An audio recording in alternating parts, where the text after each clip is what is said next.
Hello everyone, welcome to the YouTube channel of chemistry with Shubham. आज हम लोग start करने वाले हैं ऑर्गेनिक केमिस्ट्री का बहुत ही इंपॉर्टेंट चैप्टर हाइड्रोकार्बन्स। नाम तो आप लोग सुन रखे होंगे। तो आज का मेरा जो टॉपिक है वो हाइड्रोकार्बन के ऊपर है, जो कि बहुत ही पार्ट 1 से मैं स्टार्ट कर रहा हूँ। आज मेरा फर्स्ट लेक्चर है यहाँ का। बेसिक से एडवांस टॉपिक्स पे चलेंगे, जहाँ से जो क्वेश्चन अराइज हो सकते हैं, नीट का क्वेश्चन, जे का क्वेश्चन, जो भी स्टूडेंट्स क्लास लेवल में है। तो ये सभी लोगों के लिए, चाहे वो नीट का प्रिपरेशन कर रहे हैं, चाहे जेई का प्रिपरेशन कर रहे हैं, चाहे क्लास 11 पे हैं। तो कहीं ना कहीं आप लोग का जो एक मोटिव होगा वो आप लोग का जेई और नीट का ही है। तो मैं बेसिक से एडवांस लेकर चलूँगा, बहुत ही अच्छे वे में, बहुत ही बेसिक तरीके से चीज़ को सीखेंगे। आप लोग पेन और नोट कॉपी लेकर बैठोगे, साथ ही साथ नोट डाउन करते चलोगे, क्वेश्चन को प्रैक्टिस करोगे। बहुत सारे क्वेश्चंस करेंगे हम लोग, बहुत सारे क्वेश्चंस, ठीक है। तो मेरा टॉपिक आज का है, तुम लोग क्लास 11 में ये टॉपिक थोड़ा बहुत पढ़े होगे, कार्बन इज कंपाउंड चैप्टर में, दैट इज हाइड्रोकार्बन्स। हाइड्रोकार्बन क्या है, क्या आप लोग आंसर दे सकते हो? What are hydrocarbons? चलो स्टार्ट करें। पार्ट 1 है, जेई नीट क्लास 11 लोग के लिए, बेसिक टू एडवांस लेवल पर है। तो चलो स्टार्ट करते हैं, चीज़ों को अंडरस्टैंड करते हैं। चलो पहली बात हम लोग सीखते हैं बेसिक। ये बेसिक हाइड्रोकार्बन का मतलब क्या है? What are hydrocarbon? आप लोग सुन रखे होंगे, मैंने क्या बोला, बेसिक से एडवांस तक, पूरा जेई मेंस एडवांस, सभी लोगों के लिए। हाइड्रो मतलब हाइड्रोजन, कार्बन। जो कंपाउंड कार्बन और हाइड्रोजन से मिलकर बने हो उसी को क्या बोलते हैं? हाइड्रोकार्बन। तो देखो इसका एग्जाम्पल कौन कौन सा हाइड्रोकार्बन में? हाइड्रोकार्बन का क्या क्या है बताओ, आप लोग बताओ। एल्केन है, हम लोग क्या पढ़ेंगे? एल्कीन है, हम लोग क्या पढ़ेंगे? एल्काइन है। और एक इंपॉर्टेंट बात, बेंजीन है। बेंजीन का स्ट्रक्चर तो पता होगा आप लोगों को, ये वो क्या होता है बेंजीन का स्ट्रक्चर, C6H6। इसके बारे में पूरा केमिस्ट्री पढ़ना हम लोगों को। एल्केन क्या होता है? Carbon single bond carbon. Alkene क्या होता है? Carbon double bond carbon. Alkyne क्या होता है? Carbon triple bond carbon. तो ये सब सारे हम लोग को डील करना है। सबसे पहले जो मैं आज स्टार्ट करने वाला हूँ वो है एल्केन के ऊपर। बिना टाइम वेस्ट किए हुए स्टार्ट करते एल्केन पे। बहुत ही बेसिक से एडवांस लेवल तक देखो लेके चले जाएंगे, और आप लोग को बहुत ही एक आइडिया जनरेट हो जाएगा। बट सुनो, पहले थोड़ा सा इस चैप्टर का मैं थोड़ा सा बेसिक्स बताना चाहता हूँ, क्योंकि बीच में आता है और हम लोग वहाँ पे अटक जाते हैं और फिर समझ नहीं आता कि करें क्या। तो थोड़ा बेसिक्स देख लेते हैं कि जब चैप्टर हम लोग पढ़ेंगे तो क्या क्या इंपॉर्टेंट बात वहाँ पे आने वाला है जब हम लोग क्वेश्चन प्रैक्टिस करेंगे। तो यहीं पे सीख लो, बस टॉपिक क्लियर। तो चलो स्टार्ट करें क्या। अब देखो हम लोग को क्या करना है, थोड़ा सा फ्री रेडिकल के बारे में सीख लो कि फ्री रेडिकल क्या होते हैं। फ्री रेडिकल का मतलब क्या है? What are free radical? बहुत बार हम लोग पढ़े carbocation, carbanion, carbon free radical, थोड़ा बहुत तो आप लोग पढ़े होंगे। तो फ्री रेडिकल मतलब कार्बन पे इलेक्ट्रॉन, इस पे होते 3 बॉन्ड्स, इसके बारे में क्या है? फ्री रेडिकल है। जानते हो इसका पावर क्या है? फ्री रेडिकल का सबसे इंपॉर्टेंट बात क्या है? कॉम्बिनेशन शो करने का। क्या शो करने का? कॉम्बिनेशन शो करने का। एग्जाम्पल बात करते हैं, मान लो R डॉट है, R पे क्या है? डॉट, मतलब फ्री रेडिकल है। तो ये क्या कर सकता है? R डॉट पे कॉम्बाइन होकर के R बना सकता है। क्लियर हुआ ना? एक एग्जाम्पल ले लें, जैसे मान लो CH3 डॉट है, इससे किससे कॉम्बाइन होगा? CH3 डॉट से। तो क्या बनेगा? ये बेसिक है, मैं यहाँ लिख दे रहा हूँ, ये बेसिक है, क्योंकि बीच में आएगा फिर समझ नहीं पाओगे। ये बेसिक है, ठीक है। एक और एग्जाम्पल ले लेते हैं, मान लो ये 5 मेंबर का रिंग है, ये देखो यहाँ पे डॉट है, क्या है? यहाँ पे डॉट है। तो ये क्या होगा?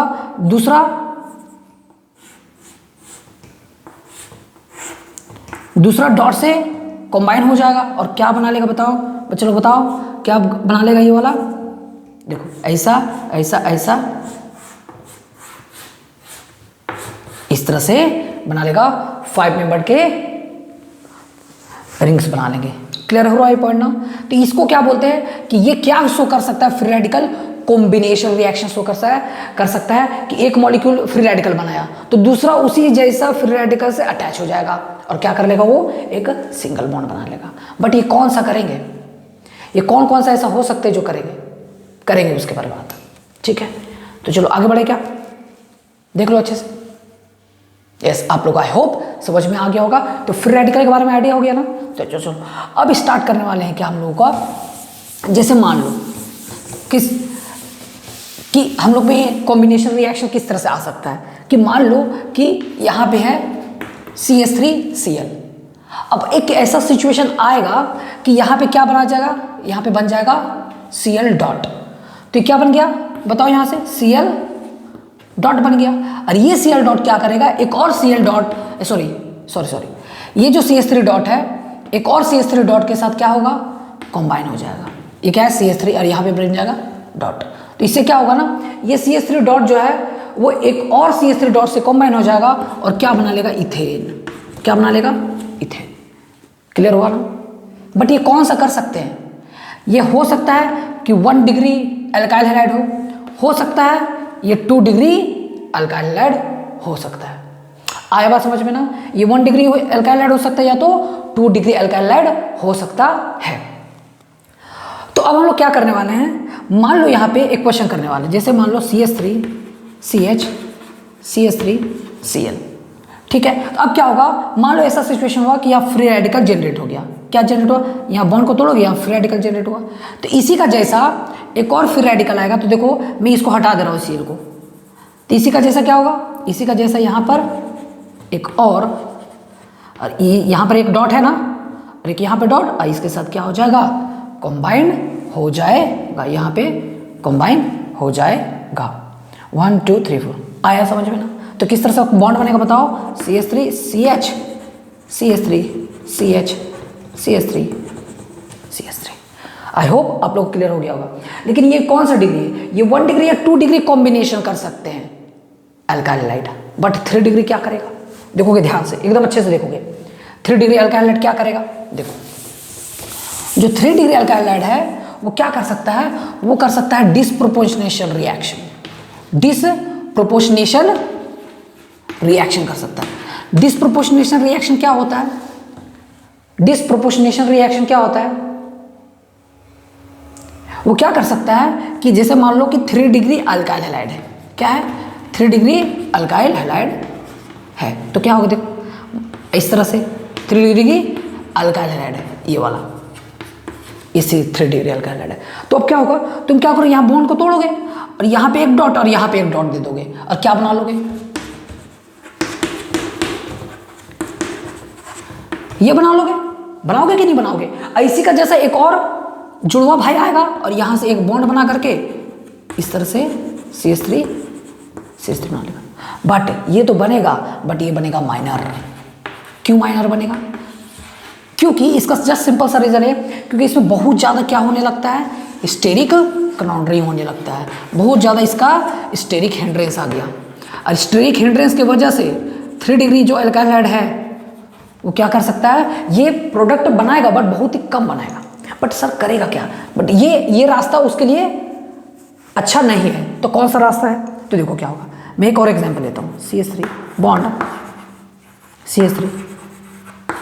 Cl, ये बनाया इस तरह से। तो होगा क्या यहाँ पे, देखोगे ध्यान से, होगा क्या यहाँ पे, ये क्या बना लिया इस तरह से, डॉट तो बनाएगा, लेकिन ये क्या होगा ना, देखोगे ध्यान से, ये क्या होगा ना, एक और मॉलिक्यूल आएगा इसके पास CH3 ये CH3। अब हो गया क्या, ध्यान से सुनोगे, ध्यान से ये क्या होगा, ये जो हाइड्रोजन है, क्योंकि स्टेरिक हिंड्रेंस तो ये बहुत ही कम बनने वाला है, बट ये प्रोसेस में क्या होगा, ये जो हाइड्रोजन है, ये वाला, ये हाइड्रोजन, ये CH3 जो था यहाँ पे था, तो ये CH2 और ये H हो गया होगा, है ना। अब होगा क्या, यहाँ पे जो CH2 है इस पे एक फ्री रेडिकल बना दो और ये तोड़ के और इस पे एक फ्री रेडिकल बना दो, और ये फ्री रेडिकल जाके क्या हो जाएगा, कॉम्बाइन हो जाएगा। ये देखो ये फ्री रेडिकल और इसका क्या होगा, ये इसके साथ जुड़ जाएगा। आई होप क्लियर हो रहा है।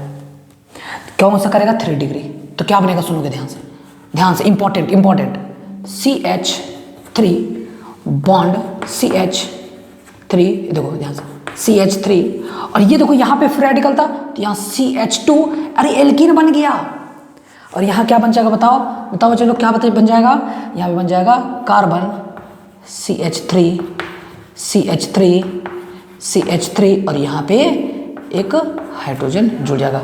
आई होप आप लोग को दिख रहा होगा, अच्छे से समझ में आ रहा होगा। तो इसी तरह से ये क्या करते हैं, तो व्हाट इज डिस्प्रोपोर्शनेशन, जिसका खुद का ऑक्सीडेशन, एक ही कंपाउंड में खुद का ऑक्सीडेशन और खुद का रिडक्शन हो, उसी को क्या बोलते हैं हम लोग, डिस्प्रोपोर्शनेशन। ये बात को ध्यान रखोगे क्योंकि ये इंपॉर्टेंट हो जाता है, ये इंपॉर्टेंट हो जाता है। आई होप आप लोग को क्लियर हो गया होगा और तो फ्री रेडिकल के बारे में थोड़ा सा आइडिया कर लिए होंगे, ठीक है ना। तो कॉम्बिनेशन और डिस्प्रोपोर्शनेशन समझ में आ गया होगा आई होप। तो आज का लेक्चर को हम लोग यहीं पे कंप्लीट करते हैं। आप लोग फ्री रेडिकल के बारे में अच्छे से जान चुके हो, अब हम लोग चैप्टर को अच्छे से स्टार्ट कर सकते हैं और आप लोग अच्छे से इसको देखो, नोट्स बना लो। और thank you so much for watching this video, और अपना फ्रेंड्स लोग के साथ शेयर करो। Thank you so much, all the very best.